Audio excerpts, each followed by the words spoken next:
Hello world of YouTube and welcome to another episode of Redacted, the show where I took a look at albums that have a solid foundation but a spotty execution and doing a little reorganizing and trimming to make it a smoother listening experience. And this month, we're dissecting and rearranging a record that I talked about doing a couple years back when I brought back the discography reviews in the new format. It's one that I said I'd be doing and got swept up in a bunch of other Redacteds, and this one kind of sat on the back burner until today. This is a project that I'm actually really happy to be doing a dissection on because it's a record that has a lot of juxtaposition between its tonal shifts, and that's kind of the point of the record, but I wanted to see if I can make it a smoother listening experience. Today, I'm going to be talking about the fourth release from the British dance punk outing Bloc Party 4.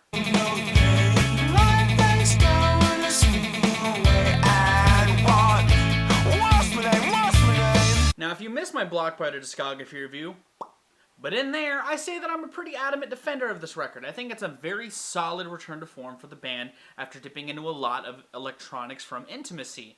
I understand people's frustrations with this record because they're trying a bunch of different rock sounds, but they don't make them mesh. They keep them harshly juxtaposed. You know, it opens with a rager and it closes with a rager, but a whole bunch of the middle is just breakneck changes from the heavy loop-centric stuff to the laid-back, more Bloc Party-centric stuff to the absolute, stomping ragers that I already mentioned. And my goal with this was to take out some of the songs that don't necessarily work to me and replace them with tracks from the Next Wave sessions, the project that dropped, the EP that dropped about a year after 4, and had at least a video that basically chopped up footage from a different video and repurposed it for that song, and try to make it meld a little better, have a little bit more of an ebb and flow between, types of songs and make them still gel together much better than the band accomplished. And while that may make something like the cover art seem a little less, poignant, I still felt like to make it a better listening experience was necessary for this particular project because it's really good. There's a lot of great fucking songs here, whether it be a catchy chorus, a really sinister underbelly that the band never really played with before, or just some really heartfelt moments that Bloc Party are known for.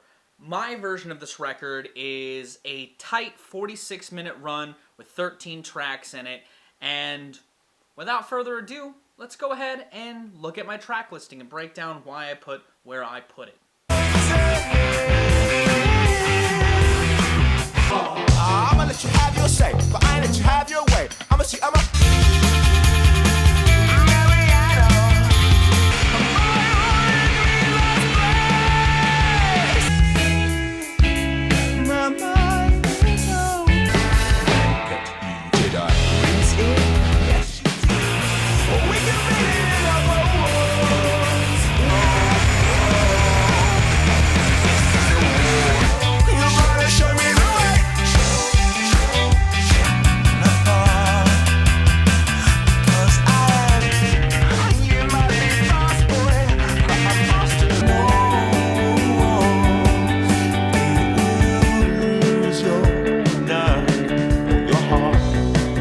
The album with how it originally starts with So He Begins to Lie because it's a stomping rager that shows that this album isn't going to be as electronically focused as Intimacy was. It's going to be a lot more rock-centric. There's going to be some intensity here that you may not expect from Bloc Party, and it's going to have some cool ideas in the mix.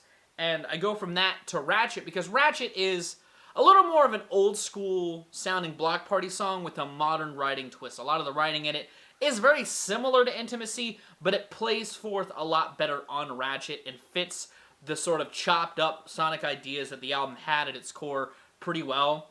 And I faded that into Octopus because, first off, both use the same footage for their video, and I think they're really good companion songs. I like that Ratchet's a little more sort of almost the Rapture-esque, the Rapture, like their debut anyway, and Octopus is a little more traditional, dancey, Bloc Party sounds with a killer fucking chorus before exploding back into something more intense with 3x3, which is this just absolutely powerful fucking tune that has Kayleigh just belting his ass off in the chorus and has a sound that's a lot bigger in scope than the last two songs. It shows that this record isn't afraid to get a little meatier, a little more sinister with its lyrics, and I like that about it, before toning things back completely with Real Talk, the softest moment on the record thus far, with some again, sort of emotional, pleads in the verses, but a little more of a laid-back atmosphere. They even introduced a little banjo, show that this album's still going to have some weirder accompaniment.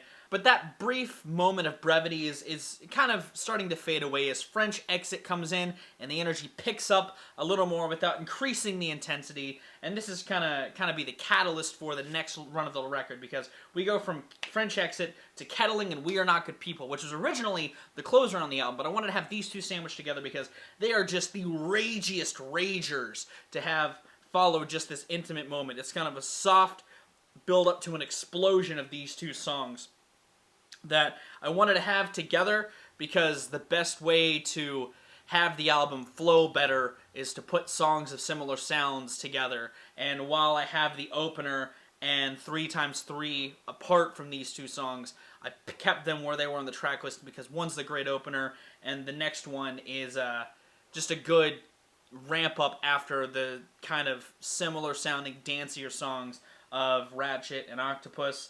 But after Kettling and We Are Not Your People, we're bringing it back down a little bit, throwing some more loop-centric sounds in there, something a little more higher conceptual in writing as well with V.A.L.I.S.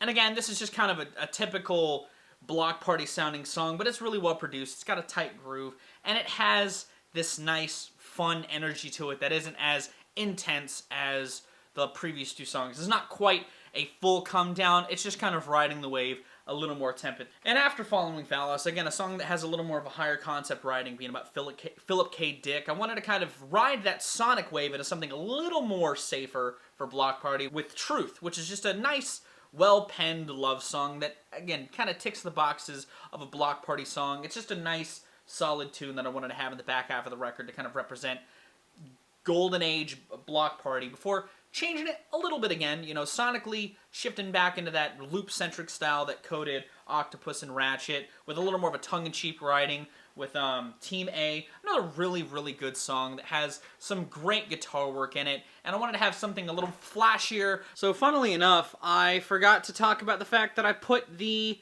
title track on here, Day 4, which is the beginning of the come down. Like I said, Team A was the last flashy rock song before the title track sort of eases you into the slower moment of the closer, but it's a song that has, kind of like the closer, a more bleak, bittersweetish sentiment to it. It has imagery of cities on fire, lights burning low, death rising from you. It's got some bleaker imagery, but I wanted to keep it here because it's one, the title track. I feel like that's kind of, you need to keep it. But also, it's still a really good song. I just didn't want to close the album out on it. I wanted to give it just a little more of an optimistic note, which is why I'm closing the record with Children of the Future, which is a song that kind of has a bittersweet note, but it's one of a warmth that I feel like leaves the album on a much more optimistic note than We Are Not Good People left the original 4 on. It's a song that has, again, sort of classic indie sounds in it. It's got a really nice bass line, a really nice guitar line, and I feel like it's a better note to end the project on as a whole than We Are Not Good People. Again, the album has its own sense of negativity or tongue-in-cheekness or sort of attacking nature to its lyrics, but I wanted to end it on a bit of a better note, and that's basically going to be my Redacted. It's not as super high concept as the last episode was. It's more just swapping some A-sides for some B-sides. I didn't keep Coliseum or The Healing on here because I feel like Coliseum, while lyrically affirming some of the more negative aspects that the album has lyrically, it just sonically doesn't have the same strengths as everything I kept. And The Healing is just a song that kind of sticks out like a sore thumb. 4 was an album where they were trying a lot of shit, and I just felt like it didn't mesh. And I didn't include any of the other B-sides like Mean, Leaf Skeleton, and Black Crime because I liked this combination of songs. There were other songs I left off of the Last Wave sessions for the same reason, that they didn't fit the progression of the record. They kept things too juxtaposed. And my main goal of this project was to keep everything in a nice flow without losing the sonic idea of this record, of experimenting with a bunch of different ideas. And I feel like it's still here. I just feel like it flows a lot better than the initial 4. But that's just my thoughts because it's my redaction. What did you think of it? If you'd like to listen to it, Spotify and a YouTube link are in the description. If you did like this video, be sure to give it a like. If you want to see more of my music, gaming, and general nerdery content, be sure to subscribe. Special thanks to my patrons if you would like to join their ranks, get early access to content, get exclusive content, and help drive the community. It's linked in the description. I'm gonna get out of here. Thank you again so very much for watching. I have been V.A.L.I. Rack. You guys have videos, lives, and situations, and I'll see you another day.